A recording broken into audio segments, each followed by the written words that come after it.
Pada bagian yang pertama, ini tim Waket 1 sudah ada Bapak Stanley Paparan. Kami berharap untuk Bapak Ibu untuk boleh setiap yang maju untuk persentase mengambil tempat di bagian depan ini. Kemudian materi yang akan disampaikan berharap sudah dibagikan ke tim notulen supaya bisa ditampilkan di layar. Kalau ada Bapak Ibu yang semalam belum sempat mengirimkan hasil yang kemarin, boleh pagi hari ini dikirimkan kembali ke notulen supaya notulen punya pegangan yang nantinya mungkin akan dirampungkan oleh mereka dan dibagikan kembali kepada kita, baik itu melalui group atau langsung di print. Untuk itu, untuk mempersingkat waktu, kami persilakan kepada bagian yang pertama, pemaparan program kerja tahun akademik 2024, dan nanti kita akan boleh menanggapi. Waktu ini diberikan kepada bidang akademik. Baik, Bapak Ibu, sebelum nanti Pak Stanley akan memimpin bidangnya, dalam sesi ini sekali lagi kita akan fokus kepada bidang akademik dan hal-hal yang terkait, terutama program-program yang ada. Tentu akan ada banyak program yang akan dipaparkan oleh Waket 1 sebagai koordinator. Namun nanti mohon ada tanggapan tentu dari kita semua. Tanggapan-tanggapan yang dimasukkan di sini adalah mempertajam dari program yang ada, lalu juga bisa memberikan filter gitu ya, program ini memang bisa direalisasikan dalam tahun ini atau belum. Harapannya program-program yang nanti kita akan tetapkan bersama itu adalah program-program yang memang kita bisa peluang besar untuk kita lakukan. Dan yang kedua adalah memang program-program yang selalu sesuai dengan standar-standar mutu yang memang menjadi harapan dari pemerintah dan juga yayasan kita, sehingga semuanya ini perlu kita sinkronkan. Memang tidak mudah, tapi kita akan berupaya untuk mensinkronkannya. Oleh karena itu, mari kita bersama-sama mendengarkan pemaparan yang ada dari koordinator bidang akademik, sehingga kita nanti bisa memberikan tanggapan-tanggapan yang memang relevan demi lancarnya kegiatan kerja kita di tahun ini. Terima kasih. Langsung saya serahkan kepada Pak Stanley. Oke, terima kasih Pak Ketua. Mohon izin sebentar, saya akan kirim format ini ke bagian admin untuk ditampilkan di layar yang satunya.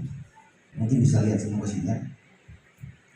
Baik, Bapak Ibu sekalian, terima kasih Pak Ketua sudah mengawali presentasi di hari kedua raker untuk semua bidang. Nah, kami diskusi kemarin untuk evaluasi, kemudian rencana program kerja dan anggaran. Nah, sebelum saya masuk ke situ, di bidang akademik itu ada 6, tapi nanti saya fokus ke program saja ya, karena di sesi ini memang hanya khusus untuk program. Evaluasi nanti ada di dalam slide ini, teman-teman akan dibagikan video untuk dibaca dan menjadi satu pekerjaan kita bersama. Itu sebabnya pleno di hari ini direkam supaya nanti kita akan muat di YouTube sekolah untuk menjadi arsip kita bersama. Nah, pertama-tama saya mau perkenalkan dulu ya tim akademik dan juga tim kerja yang kemarin merumuskannya, supaya teman-teman bisa melihat bahwa inilah tim kerja akademik, termasuk nanti Pak Erwin karena sudah pindah ke Ibu Tio, tetap beliau masuk dalam tim kerja. Jadi tim kerja itu maksudnya tim struktural dan tim koordinasi. Nanti ada Ibu Novel juga masuk di dalam tim akademik karena itu perpustakaan. Dan juga ya Ibu Helena dan Ibu Sifra itu kan lab. Jadi tim kerja itu bukan hanya struktural tapi lintas ya, koordinasi dan lain sebagainya. Jadi kita saling mendukung. Nah Bapak Ibu mohon perhatikan ini foto-foto yang terbaik ya dari teman-teman yang ganteng-ganteng dan baik hati dan juga cantik-cantik. Mohon izin Pak Ketua ya, supaya Pak Ketua lihat ini Pak Ketua punya pasukan itu bagus-bagus ya. Pak Malik dan sekali tepuk tangan dulu ya. Ini tim kerja akademik. Nah ini ada saya dan Pak Abad yang berdampingan. Kemudian ini Kaprodi S1 dan S2. Ada MPD dan juga doktor. Lalu para teknik. Dulu Pak Erwin masih bantu di akademik dan sekarang diminta Ibu Tio untuk membantu beliau, dan sampai sekarang juga Pak Erwin masih bantu akademik ya, untuk koordinasi ya. Lalu ada Ibu Ikarni, ada Ibu Rika, ada Ibu Jenny. Lalu di bagian perpustakaan itu ada Ibu Novel nanti dengan Ibu Helena ya.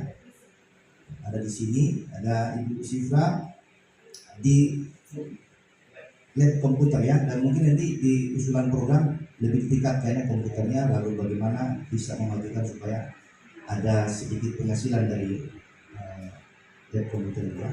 Ada Ibu Selna dan Pak Lewi di bagian PDDT. Kenapa harus tim kerja akademik? Karena mereka yang membantu akademik untuk menginput nilai ya. Nah ini tim kerja perumusnya minus Pak Yosia karena beliau kemarin tidak usah dengan biasa, jadi beliau punya wajah tidak tampak di sini ya. Mohon maaf Pak Yosia karena terlambat, harusnya kemarin foto dulu ya. Nah inilah tim perumus yang kemarin ya. Mereka lucu-lucu dan luar biasa ya, memberikan masukan untuk kemajuan sekolah ini. Nah kita masuk di dalam program kerja yang sudah kami rumuskan bersama atau diskusikan bersama di hari pertama kemarin. Nah yang pertama penyusunan kurikulum baru. Nah alasannya karena memang kurikulum yang lama sudah berakhir masa berlakunya 5 tahun atau 4 tahun. Jadi setiap prodi harus mengajukan perumusan atau penyusunan kurikulum yang baru. Nah biaya per prodi itu 20 juta.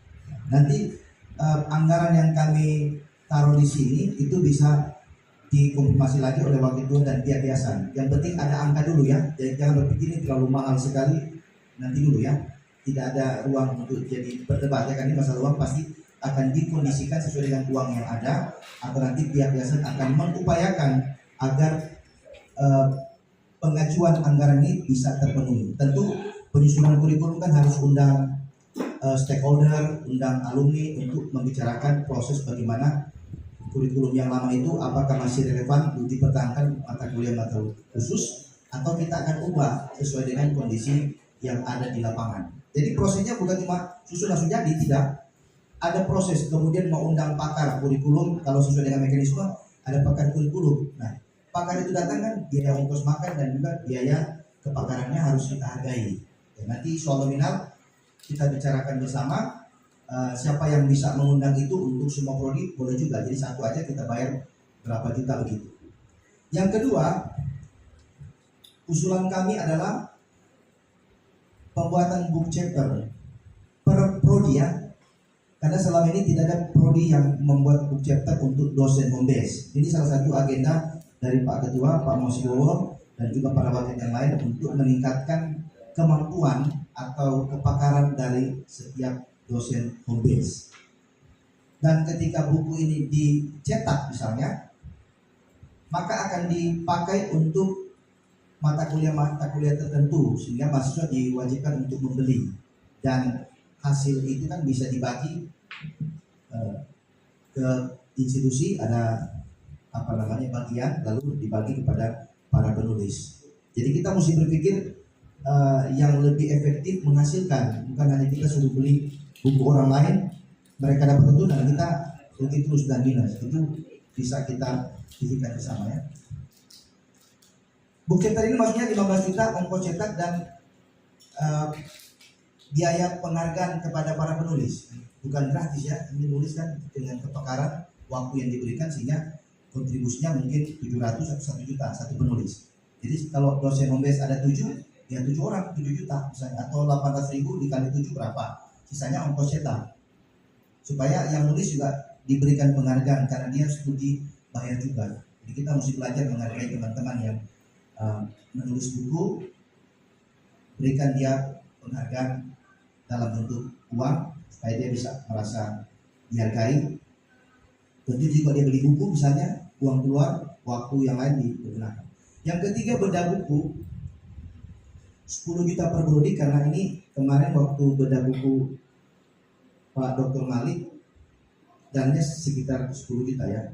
Nanti kalau Waket 2 atas keputusan ketua boleh diturunkan, ya silakan kita diskusikan untuk sesuai dengan kondisi yang ada di tempat. Per prodi, tentu tahun ini bukan semua prodi mengajukan 50 juta, enggak, bisa saja semester ini prodi PAD, nanti tahun depan prodi teologi atau prodi MPD, enggak masalah. Yang penting budget ini bisa menjadi standar kita untuk melakukan bedah buku. Nah, bedah buku ini utamanya dosen-dosen home base yang punya karya akademik, dan itu harus dipublikasikan. Tidak bisa hanya disimpan di rak buku lalu kita tenggelam oleh perkembangan zaman.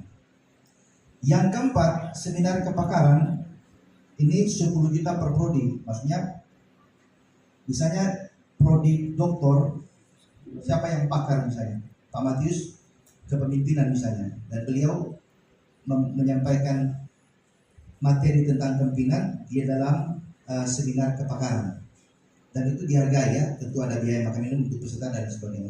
Kurang lebih sama dengan bedah buku, supaya kualitas dosen setia juga boleh bersaing dengan STT lain.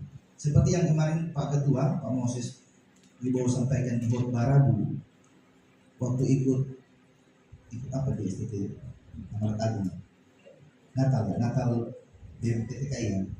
Nah, beliau bilang perpustakaannya bagus, ya kampusnya bagus lah, ya karena donaturnya kuat. Lalu dosen-dosennya sekolah di luar negeri, tapi peminatnya sedikit.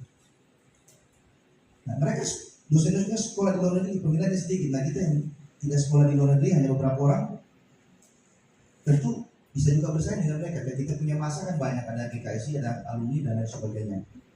Makanya kami merumuskan bahwa para dosen home base bisa menunjukkan kepakaran di bidang studi yang dia geluti, dan itu harus dihargai. Tidak bisa kita hanya gratis lalu lewat begitu saja. Nah, ini usulan yang kami sampaikan di rapat kemarin. Yang kelima, diskusi panel ini untuk review mata kuliah yang diajarkan oleh dosen-dosen bersangkutan. Misalnya mata kuliah spiritualitas Nusantara atau hermeneutika.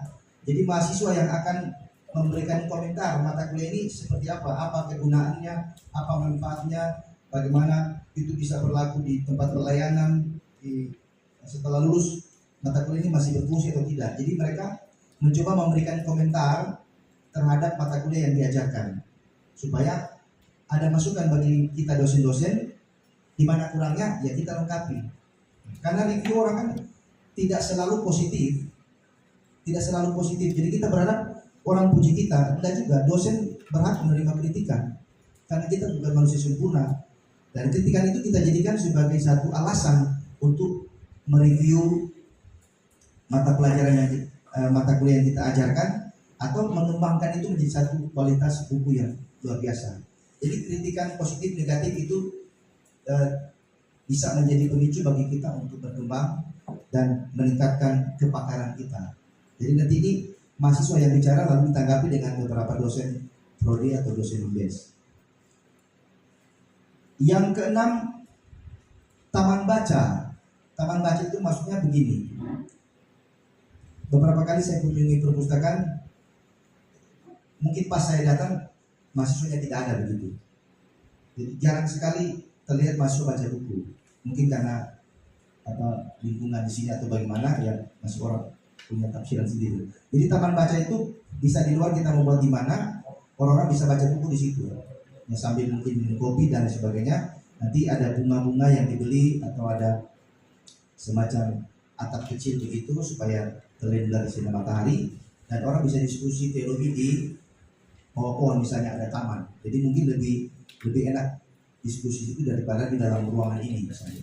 Karena juga AC kurang berfungsi dengan baik dan juga boros listrik. Kalau di taman baca ya hemat energi, hemat biaya dan lain sebagainya. Yang ketujuh, pembuatan buku ajar per dosen ya. Dosen-dosen yang mau buat buku ajar, tim kami mengajukan 5 juta per buku ya, per dosen. Jadi entah itu nanti biaya cetak, kita punya langganan di Yogyakarta, itu biaya murah, hasil cetakannya juga bagus dibanding di Jakarta karena saya sudah uji coba 2 percetakan ini.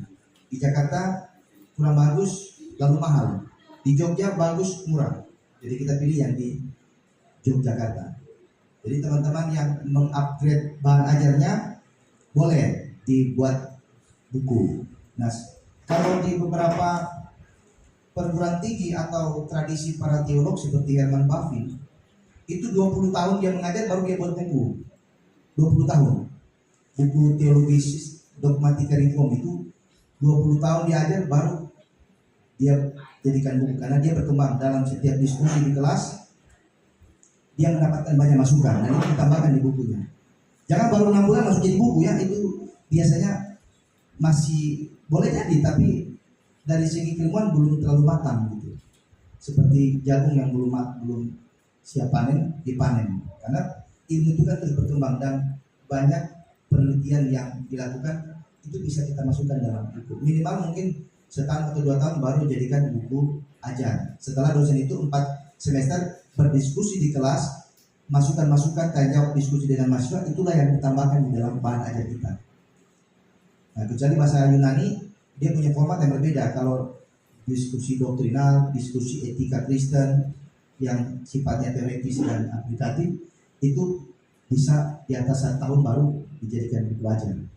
Jadi Bapak Ibu yang sudah 2-3 tahun boleh menyusun kembali, dan tim kami mengajukan kepada Waket 2 memberikan 5 juta untuk buku. Nah, sebelum dicetak mungkin usul kami ada dosen yang mereview, terutama dosen serumpun, di mana kurangnya ya ditambahkan. Karena masukan dari teman-teman sejawat itu saya yakin pasti bagus ya.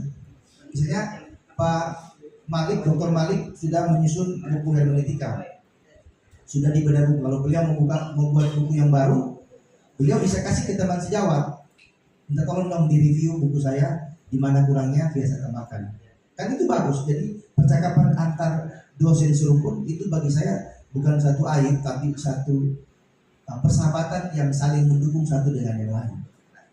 Karena kita juga terbatas ya. Saya terbatas dalam dogmatika, butuh masukan dari Pak Apri, dari Pak Malik ya, dosen sistematika juga, Pak Moses Lawalata, ada Pak Yeremia dan teman-teman yang lain, supaya kita menghasilkan satu buku yang memang berkualitas ke depannya ya. Lalu ada pembuatan buku standar dosen serumpun. Kalau tadi kan personal, kita bisa mengajukan setiap 2 tahun sekali atau 3 tahun sekali ada proyek membuat buku standar dosen serumpun. Ya. Kemarin sudah diberikan contoh, misalnya sistematika. Jadi saya, Pak Aprianus, Dr. Malik, Dr. Moses Lawalata, Dr. Yeremia. Nah, mungkin ada yang basic di sistematika boleh bergabung dengan kami, akan buat buku standar teologi sistematika untuk yang nulis itu 5 dosen misalnya. Kan hasilnya bagus. Dan itu yang akan dipakai selama di setia. Kalaupun nanti direvisi mungkin 5 tahun kita revisi lagi, jadi buku baru lagi. Jadi kita punya poin sudah 2 buku. Gitu. Kalau mengajukan jabatan fungsional kita punya poin. Dan itu benar-benar dosen serumpun yang pakar di bidang itu yang nulis. Tidak boleh sembarang nulis, karena ini sistematika kita mempertahankan doktrin yang betul-betul kita imani dan kita pegang. Bahasa Yunani ada Pak Ketua, Pak Moses Gowo dan Pak Susanolo Telomanua. Nah, boleh juga buat bahasa Yunani 2 orang, itu kan mantap. Jadi buku standar dijual di mahasiswa dan tiap semester harus beli. Hermeneutika juga ada Pak Malik bisa mengajar hermeneutika. Siapa lagi dosen hermeneutika di sini? Pak Ketua pernah mengajar hermeneutika. Pak Moses Pak Apri, Pak Masnaulata, Hermeneutika, Pak Abad, Hermeneutika, PB. Nah PB nanti dengan Pak Febrianto Rompis. Nah iya, dogmatika ada Pak Finon Merek juga, ya, bisa 6 orang, kami atau 5 orang ya, total 5. Nah, karena beliau mengajar di PK, kita buat satu buku standar untuk setia ya, kan kita mesti punya, setia itu besar loh. Masa kita selama ini hanya beli buku dari sekolah lain, penulis yang mungkin tidak kita kenal. Nah kita punya potensi itu untuk kita kembangkan. Pak Yosia, dosen etika, dulu Ibu Yana. Nah Ibu Yana dengan Pak Yosia bisa. Setahu saya Ibu Rista juga pernah mengajar etika dulu ya, Ibu Rista. Nah, boleh 3 orang, tidak apa-apa, tidak usah sekarang. Dulu kan pernah mengajar, jadi bisa tuangkan ilmu-ilmu yang dulu pernah diajarkan, digabungkan di dalam satu buku. Siapa lagi yang mengajar etika? Pak Yosia, Ibu Tio, Ibu Yana setahu saya dulu. Siapa lagi? Pak Filomberek pernah mengajar etika belum? Ibu Lisna 4 orang. Sudah 4 orang dosen serumpun. Nah terserah, tinggal kesepakatan dosen serumpun kapan dibuatnya. Dan jangan sekarang karena uang kita minimal tahun depan. Jadi dari jauh hari sudah diprogramkan sehingga ada waktu untuk menulis satu buku standar dosen serumpun. Nah ini di pengajuan kami adalah 10 juta per buku ya. Nanti sudah termasuk honor penulis dan biaya cetak di situ ya. Berikutnya peningkatan kualitas mahasiswa ini sudah dilakukan sebenarnya oleh Pak Tony yang pakai tempat. Nah ini tinggal peningkatan saja karena di Scopus ya di Q1 atau Q2 itu biayanya sekitar 6 juta. Nah jadi di sini mahasiswa yang bisa menulis ditambah dengan dosen pembimbingnya berarti kan 2. Nah, itu poin juga untuk dosen, poin juga untuk institusi akreditasi. Nah, bukan tidak mungkin ya kita bisa tembus Q1. Pak Ketua sudah Q1 dengan mungkin Pak Tony juga ya sudah masuk ke sana, Pak Esa. Nah kita tingkatkan lagi dengan mahasiswa. Penyusunan borang prodipak karena ini ke Lamdik ya, Lamdik biayanya sekitar 53 juta. Nah kami belum sempat hubungi Pak Adi Putra karena Pak Adi Putra dulu ada akreditasi prodipak berapa juta dibayar ya, sekitar itu kan 20 juta, 53 dan tambah biaya lain mungkin sekitar 60-an. Jadi agak berbeda prodipak dengan teologi. Kalau teologi kan hanya lewat PEPA. Kalau PAK itu yang pendidikan termasuk MPD itu lewat Lamdik dan ada biayanya. Nanti diskusikan lagi para pejabat struktural. Asesmen dokumen prodi doktor teologi karena Pak Dr. Joni Ilus sudah menyerahkan dokumen awal untuk mendapatkan rekomendasi dari Kementerian Agama. Sekarang dalam proses, kan tahun lalu sudah diserahkan kalau tidak salah ya, atau awal Januari saya lupa. Jadi ada tim kerja, ada juga Pak Dr. Julius yang ikut membantu kami, ada Ibu Jenny, siapa lagi yang bantu Pak Esa, Pak Kaprodi, saya dan rekan teknik yang lain. Jadi sudah selesai dokumen awal, tinggal menunggu melobi mendapatkan rekomendasi dari Ibu Dirjen, lalu nanti mendapat izin dari Dikti, dari Ban PT kalau tidak salah, Ban PT. Peninjauan dokumen akademik. Waktu tim borang institusi menyusun dokumen di tahun lalu, ada lebih dari 300 dokumen yang terdata di dalam pantauan kami dan mungkin sekitar 100 lebih atau 200 dokumennya sudah ada. Nah yang belum itu yang akan masuk di dalam peninjauan dokumen-dokumen akademik.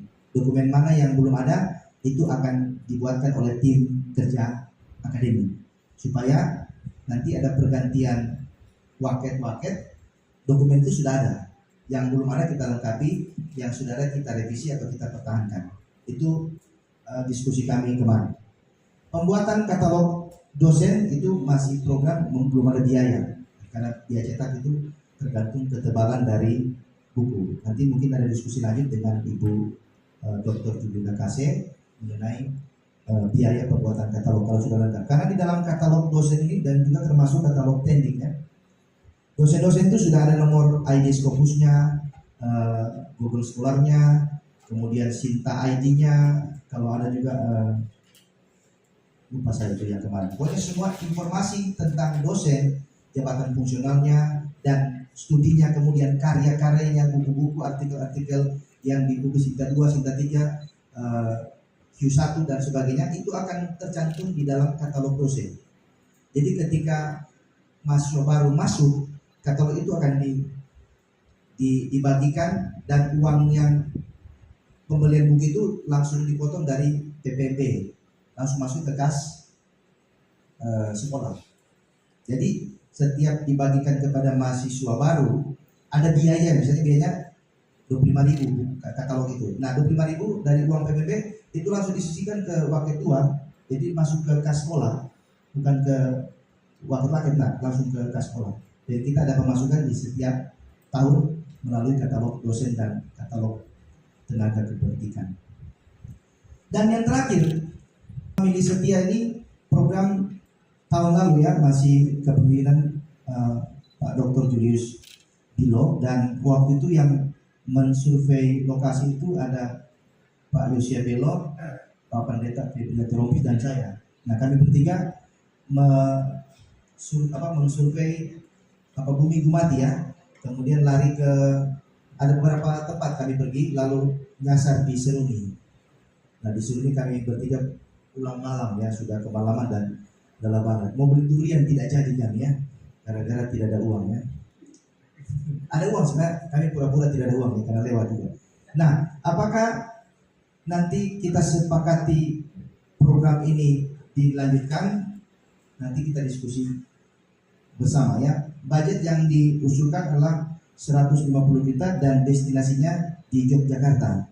Nah, usulan kami tim kerja kemarin adalah naik kereta, mungkin lebih murah.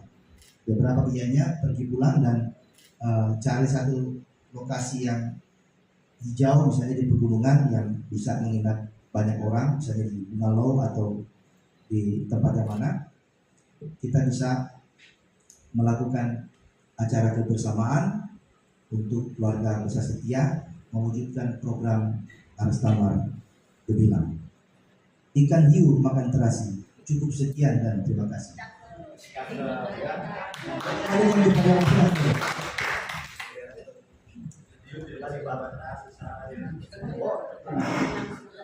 Ada tanggapan, Pak? Silakan. Dari program tadi silakan. Kalau setuju ya sudah, kita masuk ke waket 2 ya.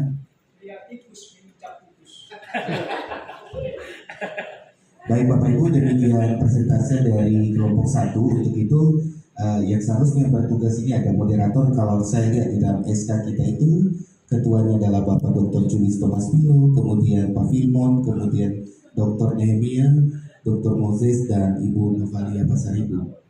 Untuk itu saya serahkan kepada Bapak Ibu untuk mengambil alih bagian ini. Terima kasih.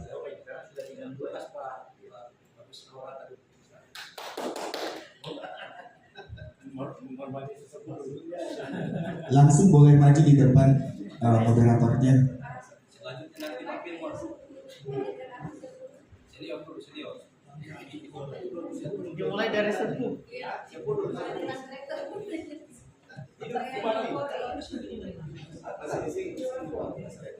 Masa Pak mau siapa jauh?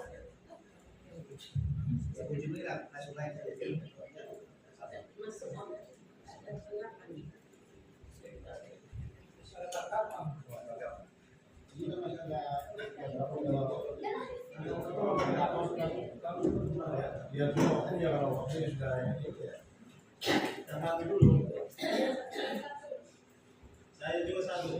Oke, saya tampilkan moderator siapa?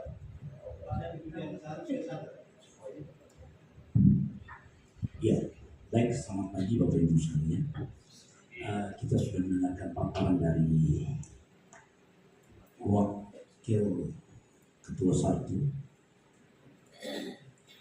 Dr. Stanley Paparan terkait dengan kerja dan program kerja dari tim akademik. Karena kami memberikan kesempatan kepada Bapak Ibu sekalian untuk memberikan tanggapan atau mungkin ada yang bertanya, karena kurang jelas apa yang sudah disampaikan oleh Bapak Stanley. Yang pertama saya lihat ada Pak Firman Derek. Kemudian saya untuk termin pertama saya memberikan waktu untuk 3 orang terlebih dahulu. Ya, yang pertama ada Pak Firman. Yang kedua, silakan. Yang kedua ada Ibu Yana. Dan yang ketiga ada Ibu Safira. Waktu dan tempat kami persilakan. Silakan Pak Firman. Ya, terima kasih. Mantap untuk bidang 1. Untuk program terakhir pemilih apa itu? Indonesia aja dari sebutan-sebutan. Bahasa Indonesia apa itu? Keluarga apa? Itu. Nah itulah. Itu jangan hanya itu sendiri, tapi itu dikaitkan dengan rakyat sekalian. Dengan rakyat. Macam dulu kita di Seruni itu sekaligus rakyat. Mau keluar sekaligus rakyat. Supaya jangan double kegiatan itu. Nah itu usulan dari saya supaya sekaligus kita rakyat bawa keluarga. Jadi satu kali kegiatan itu biaya itu ulang rakyat sendiri dan kegiatan itu sendiri. Nah itu yang pertama. Terus yang berikut tadi harus dinampakkan itu di dalam laporan capaian-capaian di dalam 1 tahun itu bidang akademik itu apa. Dalam bidang pendidikan misalnya dalam laporan semua proses pendidikan tercapai atau tidak. Kalau tidak alasannya apa, hambatannya apa, sehingga nanti dalam program bisa diperhatikan dilakukan atau bagaimana. Terus yang berikut perlu diperhatikan juga mengenai kalender akademik yang sering benturan dengan bidang lain, misalnya bidang 3. Kegiatan bidang 3 yang tidak bisa dihindari dan itu juga bentrokan dengan kegiatan bidang 1. Dalam hal ini pembelajaran dosen. Ini biasanya terjadi perubahan-perubahan tanpa kita ketahui. Nah, jadi mohon supaya antara bidang itu bisa koordinasi sehingga penetapan kalender itu bisa disesuaikan kegiatan bidang 3 maupun bidang 1. Nah, terus yang berikut perlu juga Maaf Pak Fir, saya pikir 3 dulu Pak, karena nanti terlalu panjang juga. Kita memberikan kesempatan kepada yang lain dulu ya. satu lagi Pak. Oh, Biar sekali. Karena biasanya pertanyaannya itu ada yang dijawab, ada 2 tidak. Iya, nanti dirangkum kalau sudah sama kan. Itu pinter-pinternya ketua BIN. Terus yang berikut berhubungan dengan pencapaian, misalnya harus itu nampak dalam lapor ini dilaporkan penelitian dosen-dosen itu tahun ini sudah tercapai semua belum, masih kurang di mana, nah perlu didorong di mana, saling bahu-bahu di mana, perlu sedikit di mana, saling tolong menolong sesuai dengan hobi saya itu di mana. Dan itu harus nampak karena itu berdampak loh terhadap sekolah. Jadi jangan lihat individu dosen itu. Kalau tidak ada dampaknya terhadap dosen, institusi tidak perlu ditolong. Saya tidak perlu ditolong, si A, si C tidak perlu ditolong. Dalam kaitan misalnya JAVO, sertifikasi dosen itu semua kan berdampak kepada sekolah.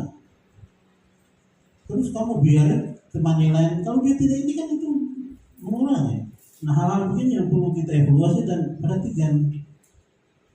Nah itu ya. Terus yang berikut menyangkut pengabdian juga. Jadi ketiga bidang itu harus dievaluasi dalam pencapaiannya sehingga kita bisa bawa ke depan. Terus yang terakhir itu tadi tidak nampak. Jangan hanya lihat tenaga-tenaga teknis. Kadang-kadang itu termasuk dosen-dosennya. Mengapa dosennya tidak dinampakkan situ? Justru itu yang penting. Ya, itu hal-hal kecil, tapi jadi seolah-olah dosen kami tidak masuk dalam tim ini, dosen aja itu. Mereka aja yang ketik-ketik di kantor aja itu. Botolnya keren-keren lagi, Pak Botol tidak ada sebagai dosen. Nah, gitu.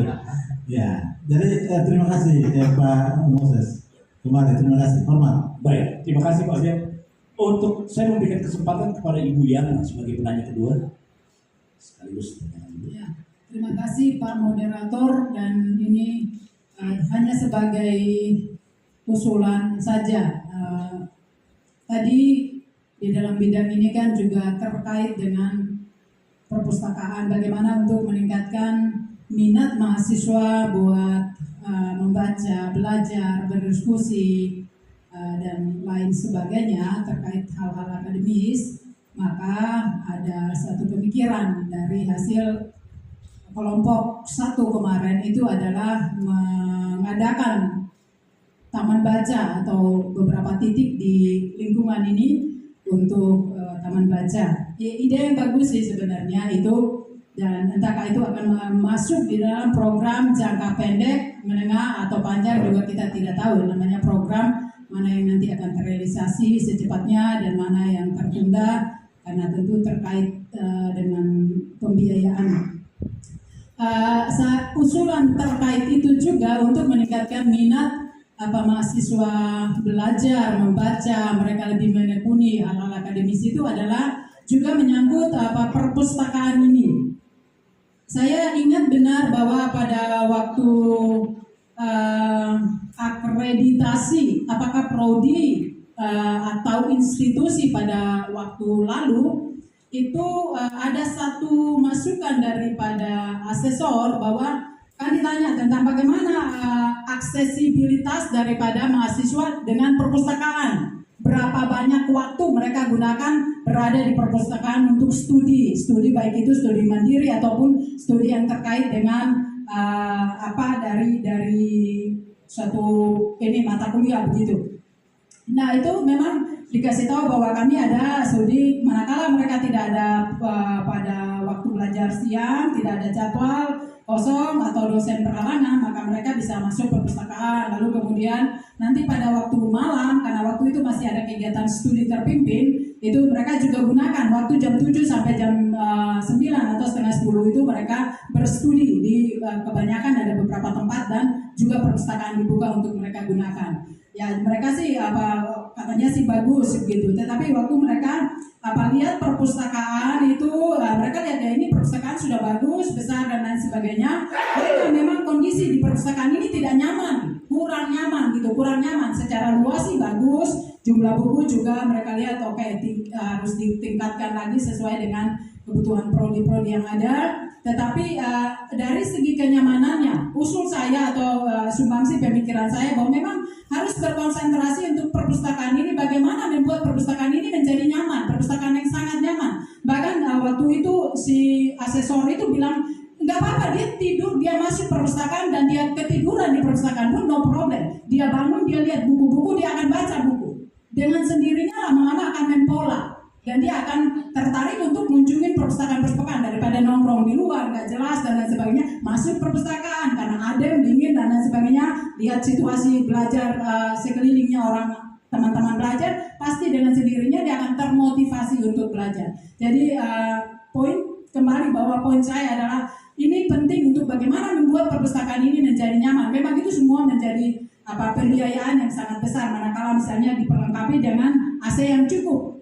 Saya pikir nggak apa-apa kalau itu untuk kepentingan mahasiswa, mencari program ke depan supaya meningkatkan daripada kualitas akademik mahasiswa dan tentu terkait lainnya kualitas sekolah tentunya. Kalau misalnya memang dari segi akademik dari tempat ini kita menghasilkan mahasiswa-mahasiswa yang berkualitas, baik itu jenjang S1 dan pasca sarjana yang ada. Jadi usulan saya itu, entah itu kan akan menjadi program jangka menengah atau panjang, tetapi buatlah perpustakaan ini menjadi tempat yang sangat nyaman. Dan untuk para mahasiswa, setiap mahasiswa siapapun akan menikmati itu di tempat ini. Dengan pencahayaan yang bagus, dengan kenyamanan yang bagus, ya mereka duduk, tidak perlu kursi bangku, duduk di mana saja, sudah bisa ini yang penting nyaman. Ya, demikian usulan saya. Baik, terima kasih Bu Yana. Selanjutnya kami serahkan kepada Ibu Safira. Tolong Mike.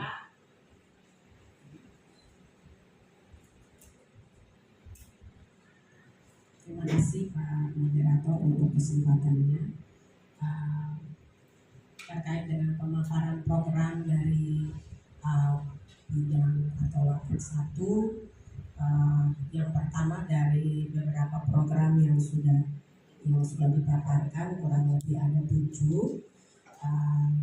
Memang ada keterkaitan dengan apa yang sudah disampaikan Ibu Yani, bagaimana supaya dari program-program yang sudah direncanakan ini paling tidak dalam satu semester atau 1 tahun akademik itu benar-benar ada yang bisa terrealisasi, ya, benar-benar ada yang bisa terrealisasi. Untuk itu memang diharapkan supaya dari bidang Waket 1, dari beberapa program kerja yang ada ini, paling tidak apakah ada skala prioritasnya atau timeline-nya untuk bisa tercapai lah begitu. Yang berikut adalah memang terkait dengan hal ini supaya memang kita itu tidak terkesan bahwa selesai raker, selesai juga apa yang disampaikan, maka tentu hal-hal yang sudah diprogramkan ini berharap supaya memang betul-betul dipantau sehingga nanti itu bisa di dalam evaluasi selanjutnya itu memang bisa dilaporkan lah begitu, sehingga kita bisa melihat bahwa memang ada capaian yang memang kita peroleh dari program yang ada. Karena tentu dari program yang ada ini kalau saya lihat dari total keseluruhan kurang lebih 90 juta hampir sampai 100 juta. Bagi lembaga setia 90 sampai 100 juta bukan hal yang terlalu besar. Tapi yang seringkali menjadi kendala bagi kita itu adalah karena memang bagaimana konsistennya kita di dalam mengawal setiap program dan juga ya keseriusan kita di dalam langkah-langkah nyata untuk bisa mewujudkan itu. Itu yang seringkali menjadi problem bagi kita di lembaga yang setahu saya selama saya ada di sini. Untuk itu ya memang perlu perhatian serius bagi pejabat struktural khususnya Waket 1 dan juga seterusnya dan juga pada ketua supaya memang apa yang diprogramkan ini betul-betul bisa kita lihat hasil nyata ke depannya. Itu hal yang pertama. Yang kedua adalah memang ada semacam bukan pertanyaan tetapi juga evaluasi yang memang saya lihat dari pemaparan ini sepertinya nggak ada peluang di dalam ya dari program ini. Namun izinkan saya untuk bisa masuk melalui poin yang pertama untuk menyampaikan semacam pengamatan dan evaluasi ya berkaitan dengan akademik, yaitu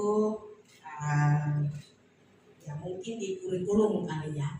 Terkait dengan hal ini hanya celah saja karena memang dari beberapa program yang dipaparkan ini memang saya melihat tidak ada celah untuk bisa masuk di dalamnya. Yang pertama adalah perlu perhatian yang serius untuk dari bidang Waket 1, pemetaan dosen pada saat mengajar di setiap semester ya berdasarkan bidang-bidang keahlian yang ada. Ini kemarin dalam diskusi kami juga sempat sudah saya sampaikan, kebetulan ada Pak Ketua datang dan saya sampaikan bahwa tolong diperhatikan pemerataan, kalau bahasa lebih tegasnya adalah keadilan di dalam pembagian mengajar, dosen-dosen mengajar. Karena yang saya perhatikan, memang saya tidak lihat di kelas, tetapi saya lihat berdasarkan pengajuan honorer dosen mengajar, itu saya memperhatikan sejauh ini ada dosen yang dia mengajar itu hampir semua lintas program dia ada. Sementara ada yang lain itu hanya di satu program saja dan hanya itu saja. Misalnya satu dosen dia mengajar di STT, dia mengajar di program non-regular ekstensif art atau teologi, dia mengajar di MTH Belanda, dia mengajar di MTH reguler, dia mengajar di MPD, dan dosen yang sama juga yang mengajar di program doktoral. Mohon ini menjadi perhatian serius bagi bidang 1 akademik supaya di semester ini tolong diperhatikan itu. Tentu hal ini akan berkaitan dengan hal-hal yang cukup sensitif yang mungkin menjadi perhatian bagi teman-teman dosen, tetapi tidak berani diungkapkan. Berkaitan dengan kesejahteraan tentu. Bapak Ibu, pada bagian ini saya mau menekankan bahwa prinsip Alkitab dapat banyak pun tidak berkelebihan, dapat sedikit pun tidak akan menjadi miskin. Mohon ini diperhatikan dengan baik. Waket 1, kedua, bidang waket 2 dan bidang-bidang yang terkait. Tidak hanya mengajar, tetapi juga pembagian keadilan di dalam pada saat kegiatan-kegiatan akademik yang lain seperti ujian proposal, sidang skripsi, pembimbingan, PKM dan sebagainya. PKM ini memang saya lihat kendala, lebih banyak itu dosen tidak maksimal di dalam membimbing mahasiswa. Maka itu seringkali Bapak Ibu ada yang sudah berjalan mungkin 1-2 kali tetapi akhirnya tidak lanjut, sehingga ada yang bertanya, ini PKM ini kapan kita dapat dia punya ya honor lah seperti itu ya. Tetapi sebenarnya ada yang sudah melaksanakan itu tetap dapat ya.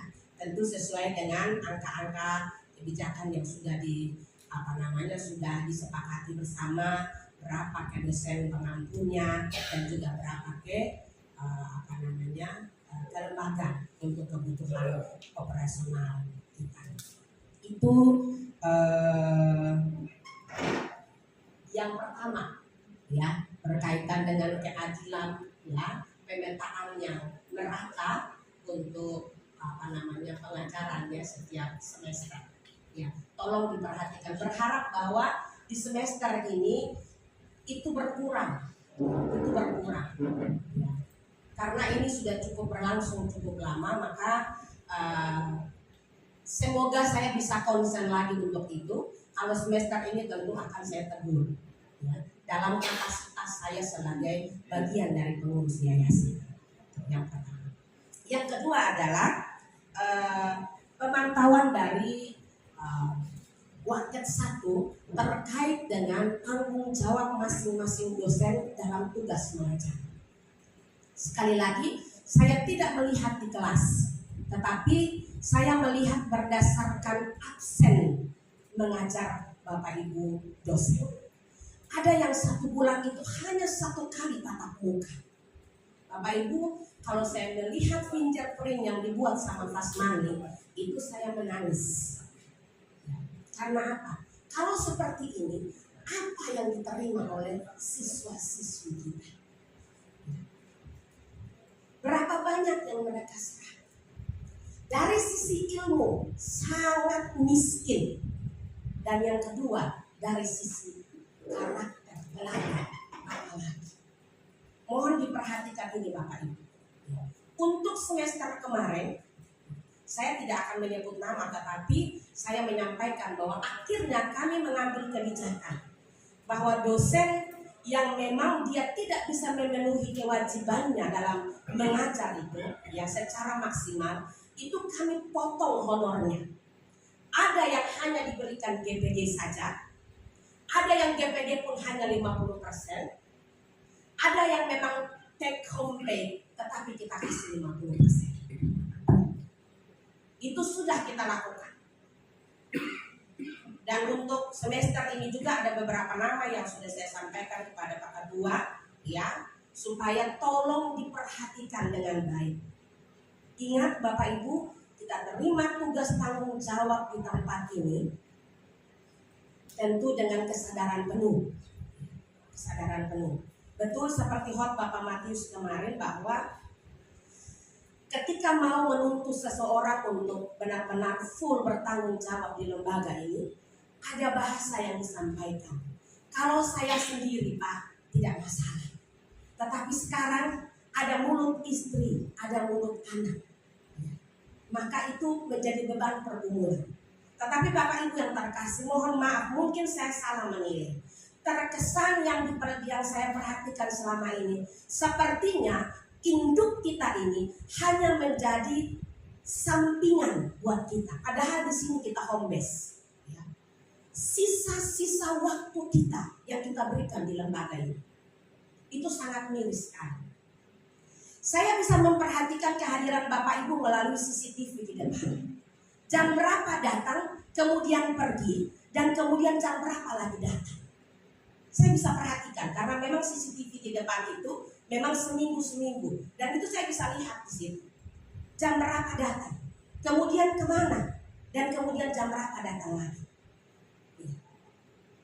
Bapak Ibu, sistem kita di lembaga setia ini kita hidup berasrama, sehingga kehadiran kita tidak hanya sebagai dosen, tetapi kehadiran kita juga sebagai orang tua yang tentu harus menjadi teladan, ya, tidak hanya di dalam transfer ilmu pengetahuan dengan segala keahlian yang Tuhan beri bagi kita, tetapi juga kita punya keteladanan bagaimana rasa tanggung jawab, dan itu menjadi sesuatu yang sangat hidup untuk dilihat dan dicontoh. Hal-hal yang sederhana saja kita lihat. Ini sedikit merembet kemana-mana ini. Contoh tentang kebersihan. Libur kemarin, ya ini waktu 3 ya, mohon maaf ya Pak Oren dan Ibu Aprianti, mungkin nanti kesana, tapi saya singgung sedikit. Rumput di pojok sana sebelah kiri itu kalau kita lihat, sempat saya datang, itu tinggi hampir setengah tembok. Mungkin ini terlalu hiperbol. Sementara saya mendapatkan informasi mahasiswa tidak banyak yang begitu.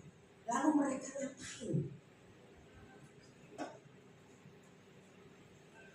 Nah tentu ini semua kembali kepada tanggung jawab kita bagaimana tugas pengawasan. Kembali ke dosen. Untuk itu Bapak Ibu sekali lagi, saya tidak masuk di kelas, tetapi saya lihat dari rekap daftar hadir, daftar ngajar Bapak Ibu. Ada yang hanya 1 kali, ada yang hanya 2 kali. Wow, menyedihkan sekali. Berkat yang kita dapatkan di lembaga ini tidak seberapa. Tetapi Bapak Ibu tahu bahwa kita dapatkan itu dari persembahan kasih orang. Ya, bukan dari kita punya perusahaan yang menghasilkan uang untuk menjamin kehidupan kita